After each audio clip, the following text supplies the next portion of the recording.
Good morning and welcome to our 7th annual Cuyahoga County Conference on Social Welfare. And our theme this year is what happens when everything changes.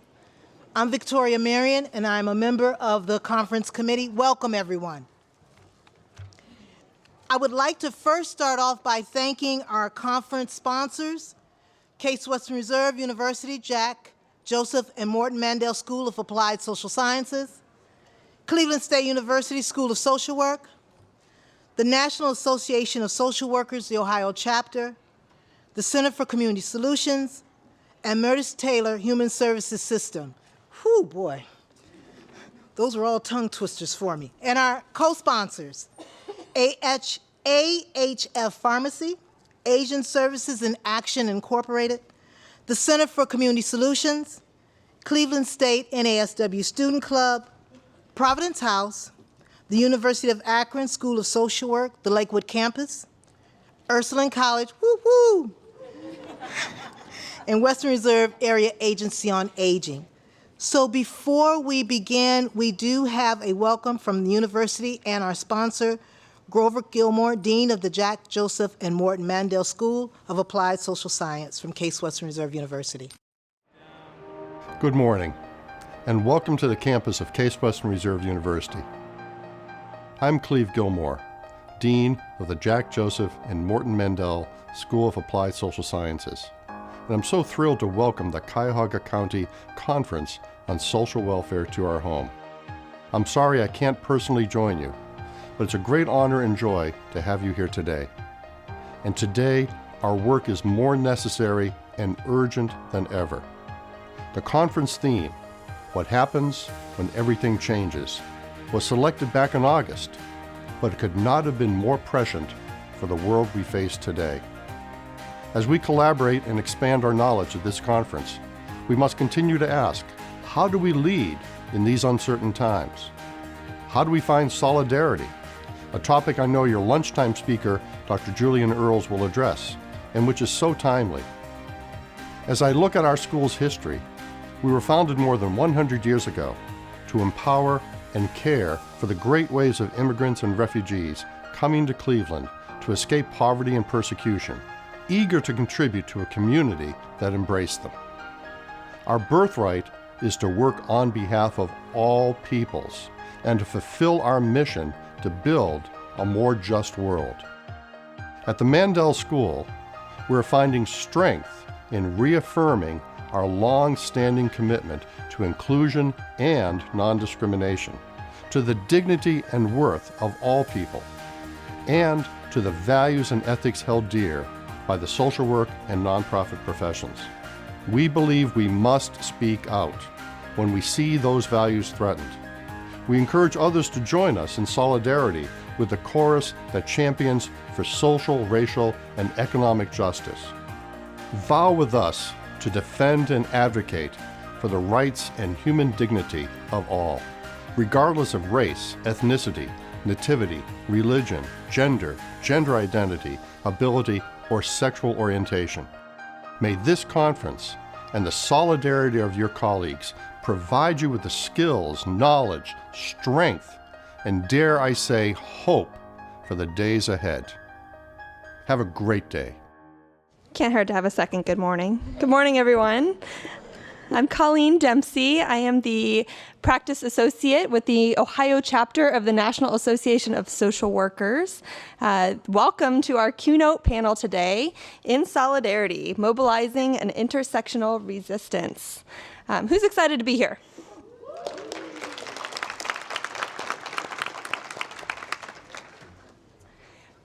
Me too. So NASW is thrilled to be taking part in this conference. We are your member, your association representing all of social work practice in Ohio and nationally. Who here is an NASW member? Excellent. Thank you very, very much. We can't do what we do. We can't participate in the activism that we participate in without membership. So thank you for all of you who are supporting that work, our work, my work. I'm here to moderate this panel today, and we're going to get to introducing, we will have 6 panelists up here. We're waiting to get to our 6th person. Hopefully he can make it. But I will get to introducing them in just a second. NASW, like many of you, could be interested in advocating for 1,000,001 different topics. Here we have a word bubble that attempts to encapsulate all of the answers that each of you gave as to what you're interested in advocating for, what rights issue you're interested in. Was it pretty hard to pick just one? Yeah. It is hard to pick just one. NASW feels that. Social workers are in so many different systems. We're working with so many different people. We have many different perspectives. And it's hard to pick just one thing to work on.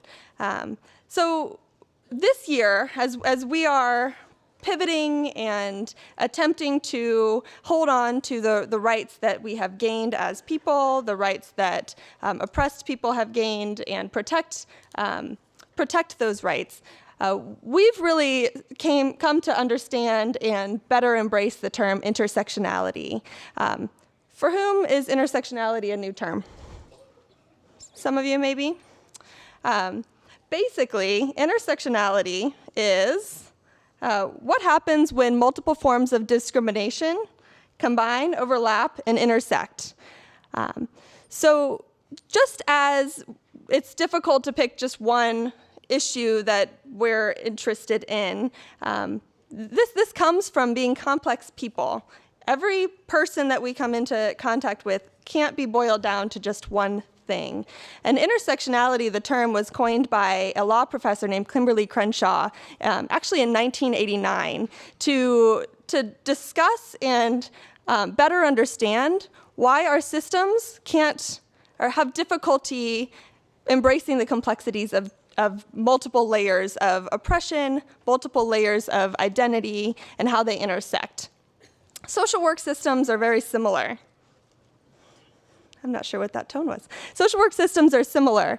We tend to, for ease of funding and for ease of kind of creating the boundaries of the work that we're going to do, consider one identity at a time. But building an intersectional resistance involves embracing, breaking open that singular point of view, and embracing the intersections of multiple identities. So today we're going to try to unpack that further and talk about what activism looks like when embracing an intersectional perspective. Professor Mike Dover of Cleveland State, welcome, put a lot of work into building a really in-depth definition of intersectionality. Merriam-Webster just doesn't always cut it for theories like this, right? So we made another word bubble with the words that came out and were highlighted through that definition. So I'd invite you to take a look at this.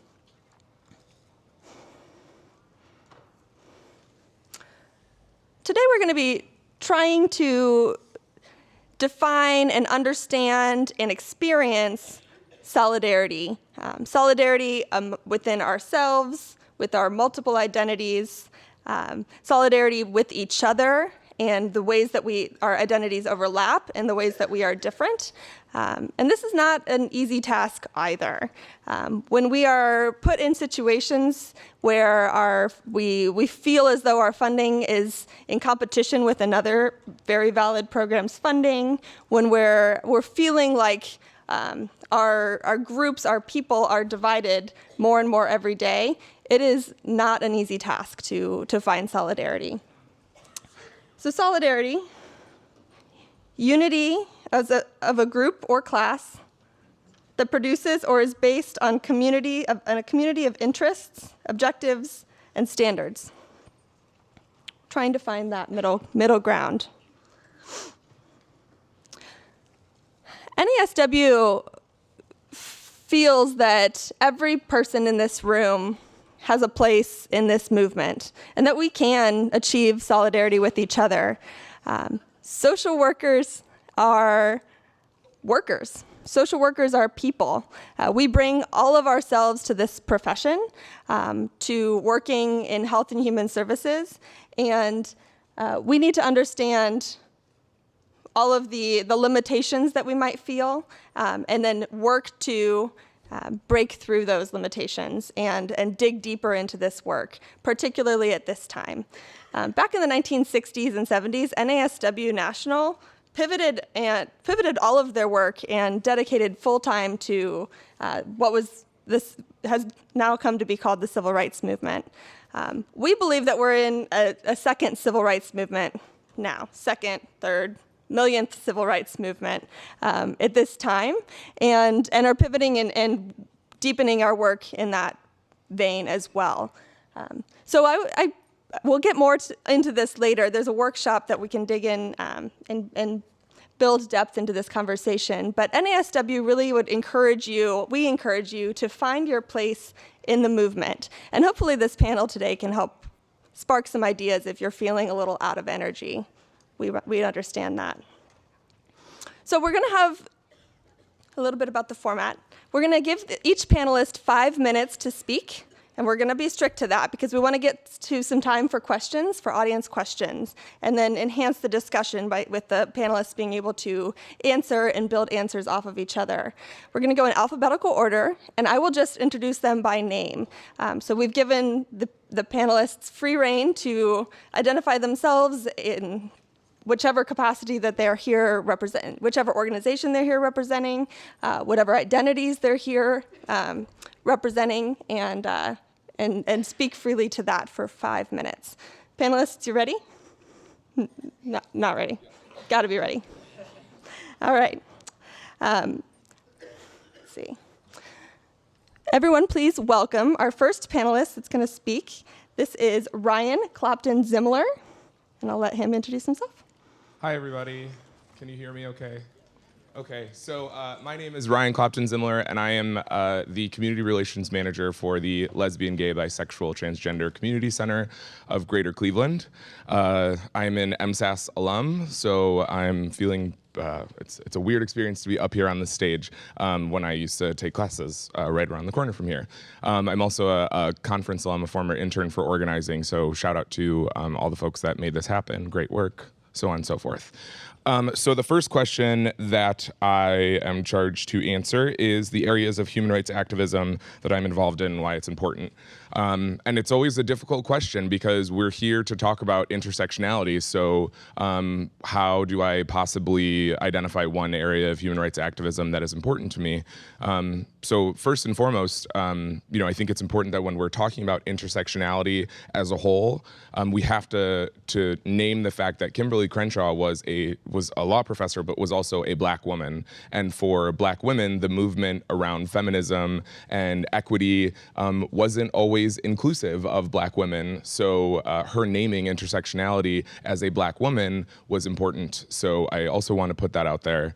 But when we're talking about human rights activism, the work that I do specifically focuses on the LGBTQ community. That's the paid work that I do. The other work that I do within the community is more along the lines of everything else that we're here to talk about today. So it's important to me because I am an out queer man. I'm also a Black man. I'm also a person who is married. I'm also a social worker. So all of those things kind of impact how and why I do the work that I do. So it's important to me because it is actually my life that's on the line when we talk about these kinds of things. Recognizing that when I am talking about the LGBTQ community, I am also talking about myself. And when I am talking about the intersections of identities within the LGBTQ community, I am talking about myself and the people that I care about and that I love. So it's important to me from a social work perspective, it's important to me from a human rights perspective, but it's also important to me because I am a person that is impacted by legislative inequity, interpersonal discrimination, all of those things. what is important for conference participants to know about this area of human rights? What is being demanded in the area of human rights? So I think it's really difficult to talk about LGBTQ issues kind of overarchingly, because we've seen a lot of movement over the past few years, and unfortunately, I'm here to say that it's not enough. Marriage was never the mountaintop. We still have Black trans women being murdered. I think at this point we're in March, the third month of the year, and like 8 or 9 Black trans women have been murdered across the country. So I am a person who took advantage of the fact that legally my marriage is recognized, but my sisters are being murdered on the street. Some of my friends are facing issues around housing inequity because we don't have statewide legislation that protects us. So a lot of times the question comes up, like, do you feel like people have changed, or like the attitude has shifted? Yes, in Cleveland, Ohio, and in other small sort of liberal city bubbles. But if you are from any other place than Cleveland, Ohio, or even if you travel an hour any direction within the state of Ohio, you are in a totally different socio-political landscape in which my life, the lives of people that I care about, the lives of my coworkers are at a greater risk than when I'm sitting up here in this wonderful liberal bubble. So the demand is that when we're talking about this, we're thinking about it from the lens of what else needs to happen. And what needs to happen is we need legislation that keeps people safe. We need folks in positions of power to yield and to step aside to the folks who are the most marginalized and the most impacted by that lack of legislation, legislative equality.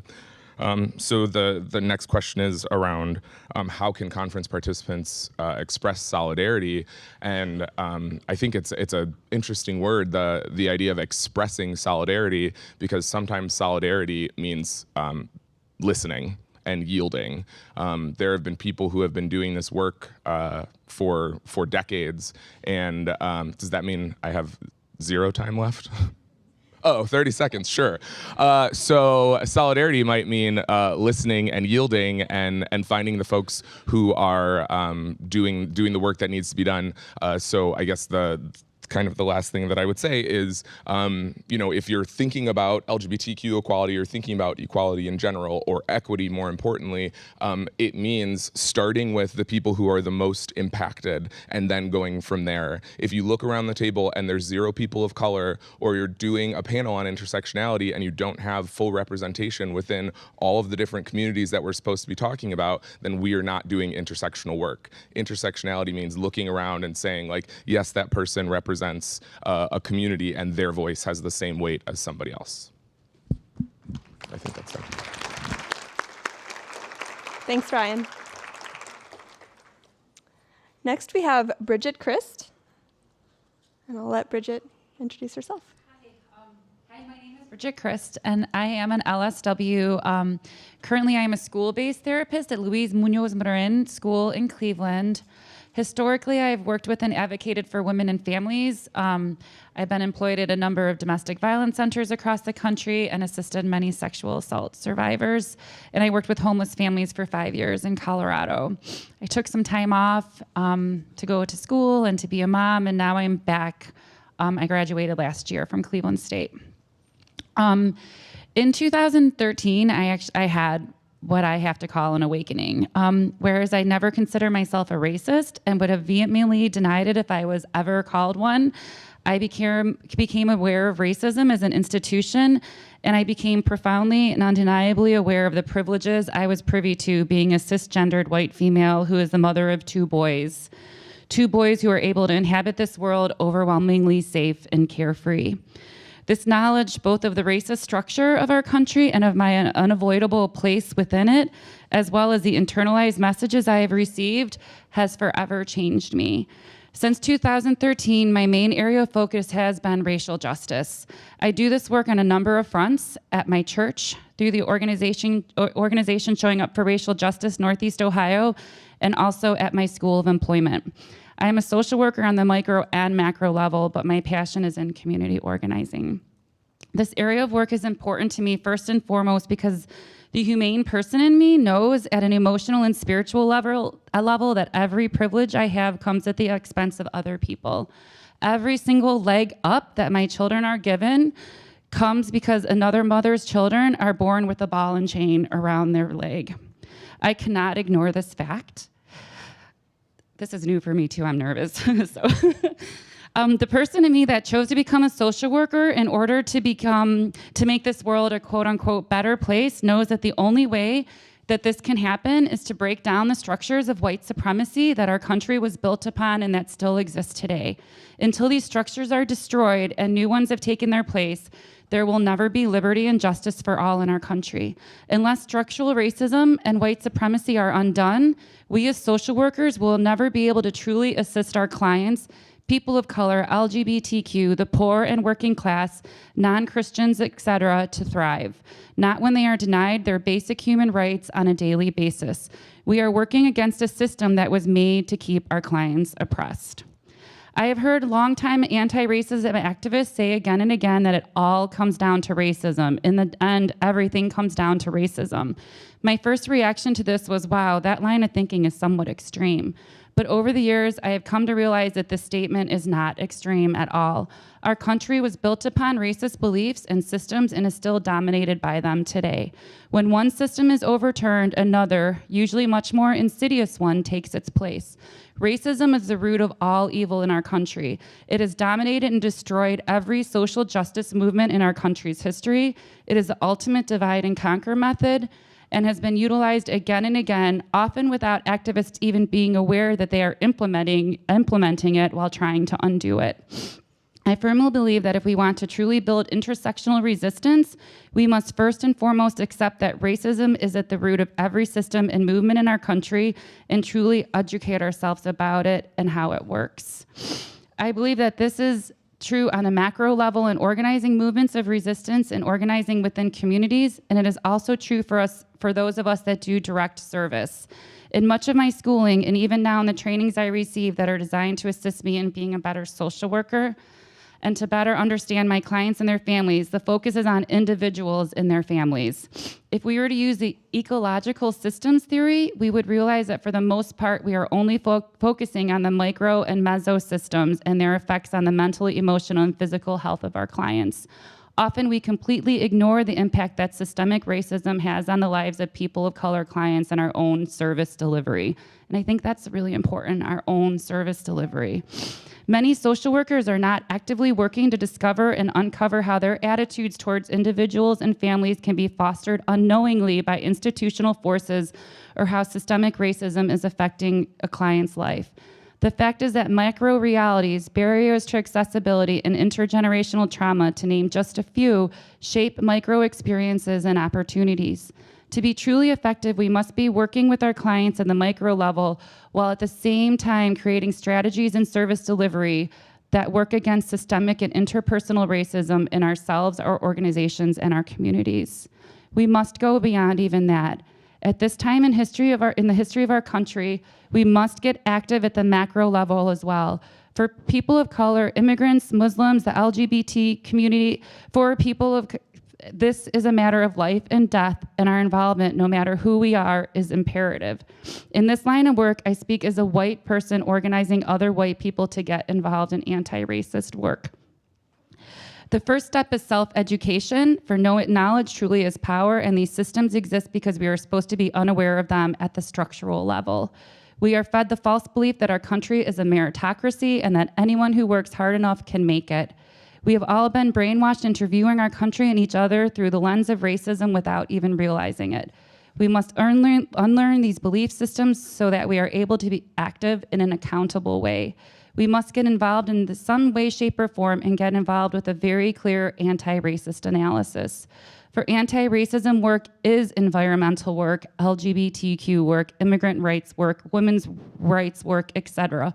In all these forms of human and environmental rights violations, people of color, especially queer and trans people, experience the most dire consequences. White people must be an essential part of undoing white supremacy, for it is within our communities that structural racism is held and maintained. It is time for us to heed the call of Stokely Carmichael, Malcolm X, and Alicia Garcia, as well as other people of color anti-racist organizers to do this work within our own communities.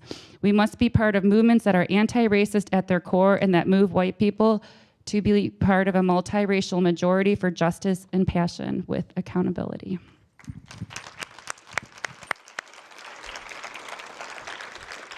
Thank you, Bridget. Up next, we have Kareem Henton. I'm an activist here locally in Cleveland, and I am here, or rather I was asked to be here because of my activism with the group called Black Lives Matter here in Cleveland. And what I was asked to come here and do was to pretty much explain things from that perspective. And so one of the questions that was asked, and this is, I came here scripted, but I'm rather going to stray away from that. Ryan kind of inspired me to go, so if I go off on a tangent, you'll have to blame Ryan.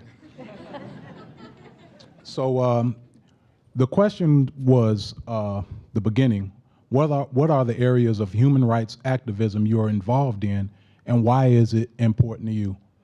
And this answer I'm going to keep as simple as possible. And it goes along with something that Ryan said, and that is, for starters, my life depends on it. My son's life depends on it. And my family members' lives depend on it. The other part that I'd like to use as an answer to that question is that it needs to be understood that the aspect, or rather the areas of human rights activism that are important to me and that compel me to do the work that I do is the same that pretty much is infecting so much of what's going on, or so much of what's wrong in this country right now, that that's just intertwined with everything. And it is, and I have to be the Debbie Downer, or the person that just mentions and brings attention to the elephant in the room, but it's white supremacy, patriarchy, period. I got to name it. So now, it's easy for me to necessarily prove or give an example of what I'm saying. You know, we can find the problems that stem from a group of people in the past that thought it was okay to treat another group of people not as people. And so with that understood, that is the start of basically a caste system or a hierarchy that pretty much is going to dictate how everything goes. And the concept is that we're familiar with, you know, you break it, you bought it. Well, you have to understand that they created this. So everything you see wrong with this, stop with the victim blaming and take ownership and get off your butt and help us fix it. So now, the next question that is asked, what is important for conference participants to know about this arena of human rights violations and what's being demanded? So Black Lives Matter, and I myself as an individual find myself compelled to battle this in various ways. Here in Cleveland or in Northeast Ohio, we find that we have a very beaten or defeated group of individuals that just don't believe that what they do is really going to make a difference. We see that evident in the polls when people vote. We see that evident when an atrocity happens and people really need to make their voices heard, and we don't see them out on those streets. Politicians aren't hearing from them. So because of this, where we find ourselves is we're trying to electrify people to come out to the streets, but more importantly If you're sitting on the couch, we want to motivate you to perhaps vote from the ballot box. Do your activism from the ballot box. When you go to your family functions, when you are at the job around the water cooler and you're hearing that latest racial joke or that latest joke that's against the LGBTQ community, say something. Say that it's not cool. That's how you're going to defeat it, because people are often influenced by their peers. That's where it starts. You can change that. You can start to change laws, and then we can start to see some change happening all around us. People are going to do what they feel that they can get away with. So if you want to express solidarity with organizations like Black Lives Matter, for example, you can, I can't be more honest with you, you can offer money. We need that money so we can continue to do the work that we do. I am a full-time employee, and I find it incredibly difficult to do what it is that I do. And when I read the comments sometimes, and I shouldn't read those comments on Facebook, but when I read those comments sometimes, one of the common things I always read, don't they have jobs? And what they seem to not realize is how when they make those comments, how they've bought into the system. And what I mean by that is this, is that they will shame you for your activism.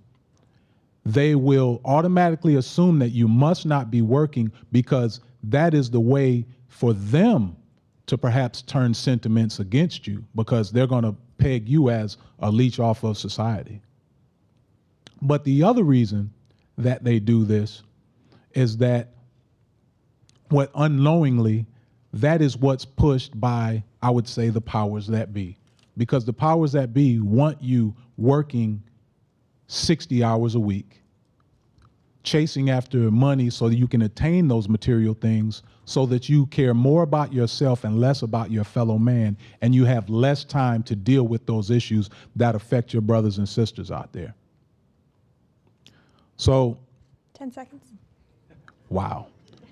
So everybody, I really want you to perhaps give of your time. There are organizations out there that are dedicated to racial solidarity.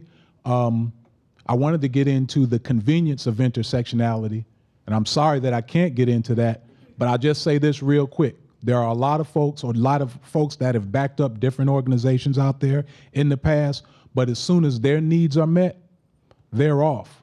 But I'm still here. I'm still Black. Even though you advocated for those things that help the LGBTQ community, they're still Black after that.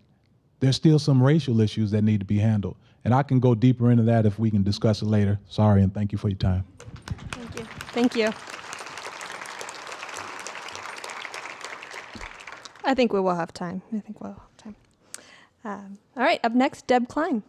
Worker justice issues. And I'm going to talk a little bit about that more in a minute. I've been a community organizer for 30 years, so issues really affect me and my work that I do. And I was thinking about this, and I will also tell you, I used to say I've been a community organizer for 26 years, for like the last 4 years, and finally realized I needed to update that amount of time. So I've been at this work for quite a while. Most of the issues that are talked about here and that we're going to talk about are also, our workers are affected. Worker justice cuts across every socioeconomic stratus, except of course the 1%, because they're the ones that are exploiting the workers. Low-income workers, immigrant workers, workers of color, women. If you think about it, it really seriously does affect everyone. And I'll bet you if it hasn't affected you personally, sitting here, somebody in your family at some point in time has been affected.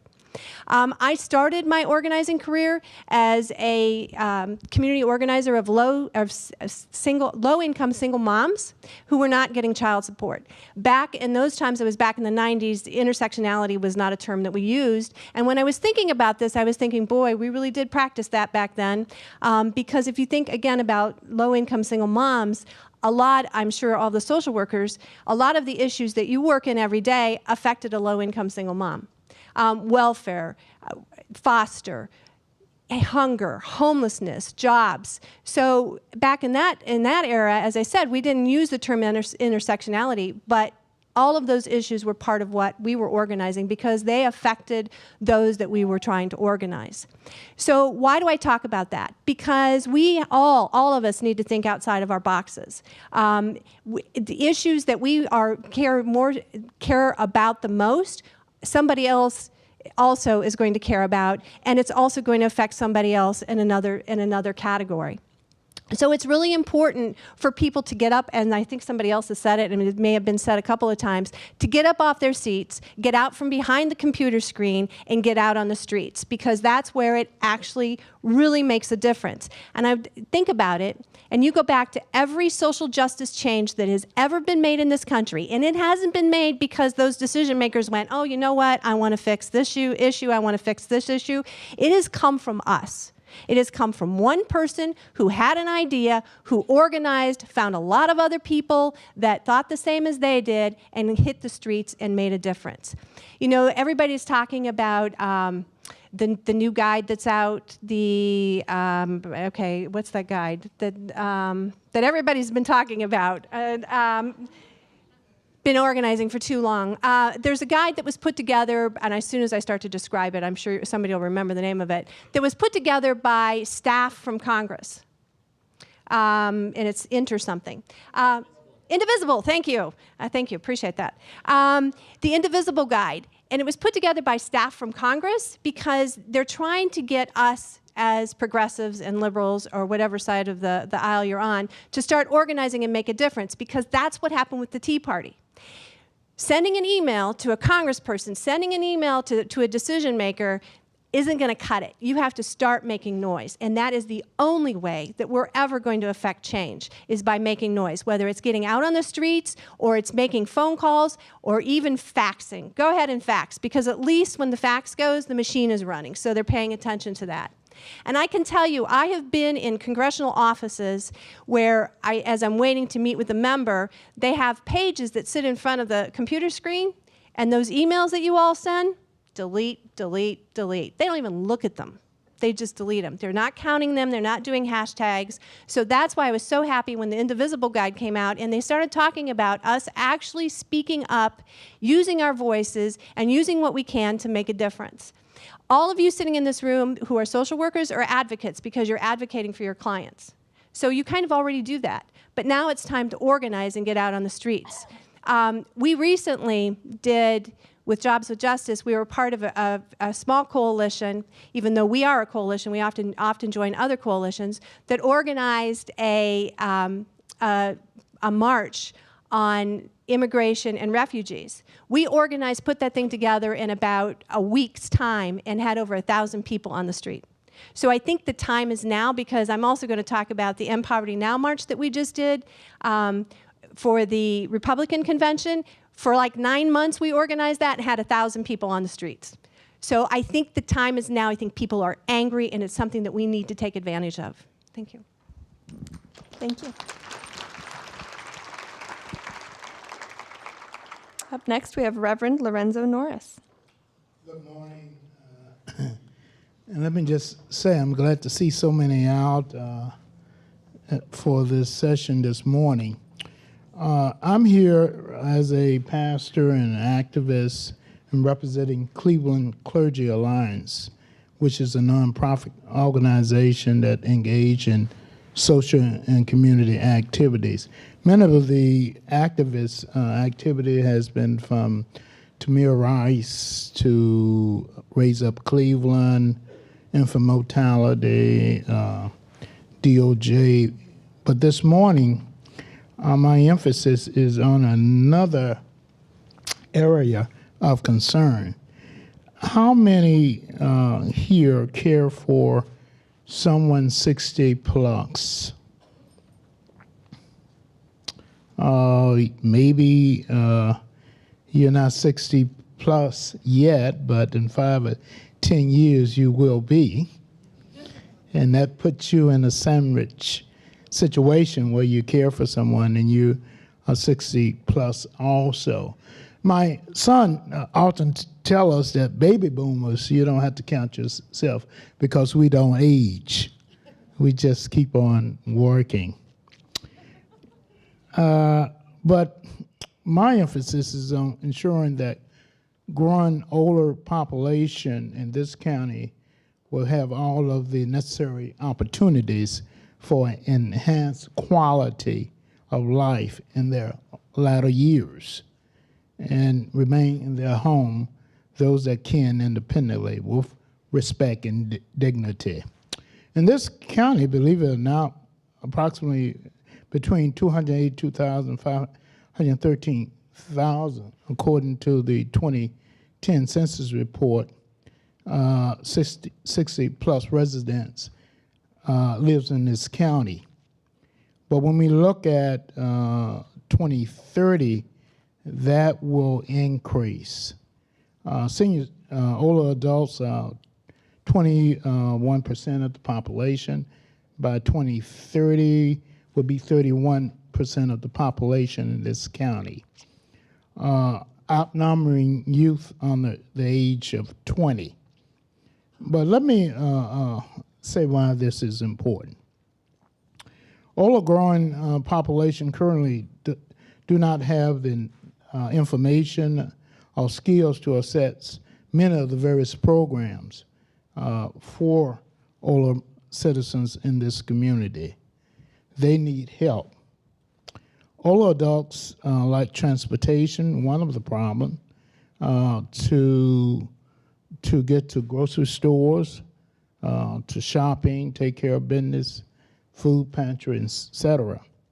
Secondly, older adults are often abused, neglected, and financially exploited. OCAP, Ohio Coalition Adult Protected Services, said 105,000 in the state of Ohio are abused, neglected, financially exploited yearly. Recently in this county, DSAS, the Division of Senior and Adult Services, received 2,764 client service calls about older adults being abused, neglected, or financially exploited. Also, food is a problem. Would you believe that in this county and this state that there are 60 plus people that are going hungry? This cross class, gender, race, etc. But they are going hungry. Many do not have nutrition meals, healthy meals. Thirdly, if one decides to stay in their home, home repair, maintenance are tough for them financially. Contractors are exploiting our older adults. If they get something, a roof on, steps fixed, they have to decide between groceries, medical bills, rather than maintaining their homes. The cost of prescription drugs, choosing between paying the rent, bills, or purchasing expensive medication. One of the problems I think we should get involved in is county, when we look at the counties out of the 88, we find that in Franklin County, per capita, $200 per senior in their budget. For Hamilton, 140. But in this county, believe it or not, which is larger than Hamilton or Franklin, we only spend less than 100 per capita. 10 seconds. Okay, thank you. I guess what I'm saying is we look at this thing. We need to talk about policies that will increase services, also that a county budget that would be allocated to increase as the older population increase in age. And finally, remember The older population is not just a number, but is the foundation which our community is built on. We stand on the shoulder of those who went before us. Thank you so much. Thank you. Thank you. And our last but not least, our final panelist is Maya Simek. I am excited to be here as both an alumni of Case Western Reserve's Mandel School and also Cleveland State University's Law School. And I love that I get to be a part of a conference that embraces both schools. So I'm very excited to be here today. I'm coming to you as also the Director of Programming at the LGBT Center, like my colleague Ryan. And I'm also a privileged faculty member at Cleveland State, both the Law School and the Social Work School. So that's a little bit about what I'm coming from, where I'm coming from, and what I'm coming to you with. I had a sense of what I was going to say initially, and then my co-panelists just did so wonderfully that it just had to scrap everything I was going to say.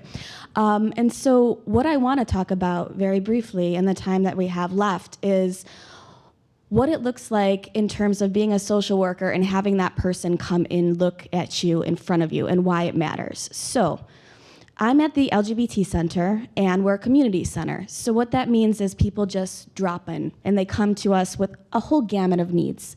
And when they come, it's our job to figure out where it is that we can find the services that they're most in need of. And so I wanted to tell you a story about someone who came in about 2 weeks ago. The young person was about 20 years old, and he came in and said, "I'm at my wit's end, and I don't know where I'm gonna go." He was African American. He was diagnosed with HIV, and he had been diagnosed for about 5 years, but had never received any treatment. So when he was looking at me, he said, "My health's not doing well. I was infected from the first person that I ever had intimate relationships with, and because of who I identify as, I don't have a biological family to support me. And they kicked me out when I was young, and I've been couch surfing ever since. But this person is the person who is supposed to take care of me and love me, and has ultimately also resulted in me being infected with HIV, and I have nowhere else to go. What do I do?" And so when I think of social workers, I always think of intake forms. Who knows you got some intake form experience in here, right? Okay, yeah, I thought so. So when you're looking at an intake form, there are all of these different lines that you're supposed to fill out that identify who this person is sitting across from you, right? Neat little boxes, what it looks like. Let's check it all off. Except it's not that simple, right? You know what you don't know when you're across from someone and your stomach drops and you have to acknowledge, I don't know that resource. I don't know what that's gonna look like, and I don't know how to tell you necessarily it's gonna get better, but we're gonna figure it out. To me, this is what activism looks like for the people in this room and for myself. Being able to know what resources would be appropriate to direct someone to when we don't necessarily know all of those other areas, because we're all experts, right? Like, we know a bunch of stuff, right? Come on. All right, we know a bunch of stuff. We sit with that. But we also know what we don't know. We have to know what we don't know in order to be of the most service to the people that we're working with. So when that person came in, it was, where are we gonna get housing? Where are we gonna get medical? Where are we gonna get counseling? Where are we gonna get access to food? How am I gonna tie this all in so it's not duplicative, right? Knowing how to address all of those aspects on a form, I think, is some of the most important ways that we can identify and address with people that we're interacting with, because it allows you to know how you walk into the room, what we're carrying with us. As a Maya, when I walk into a room, what does that look like for me? How do people see me? What do I bring to the table so my use of self can be important? And also, how do I know what I don't know about you? And what can I do to get there so that I can use everything I have, my privilege, myself, my service, to help be where you need to be? And of the amazing community that we're developing and all of the things that we are doing together as social workers in this room, what are we doing to build community with other disciplines or other areas that will also be able to bring more power to our movement? How many other lawyers or dentists or bankers do we know that we can draw in to be interdisciplinary, to share our knowledge across disciplines? How can we do that in a way that matters? What can we do to have that conversation? How can our communities expand? Because this room is awesome. I look around and I feel really empowered and wonderful to be part of it and honored, but I know what's not here. We're here. How can we make sure that we are also there and building a collaborative effort? So at the end of the day, I think activism looks very different for all of us. And I think there's no wrong way to be an activist. I think that if you have the ability to give money, absolutely give money. And if you have the ability to be on the streets, be on the streets. And I think at the end of the day, if you're able to do something that allows you to volunteer in a population that you know you don't know enough about, but it will help you to be a better advocate across the board, do so. Give of your time and learn all that you can so that we can be connected and unified together in a way that continues to challenge where we are so that we can move forward. Thank you.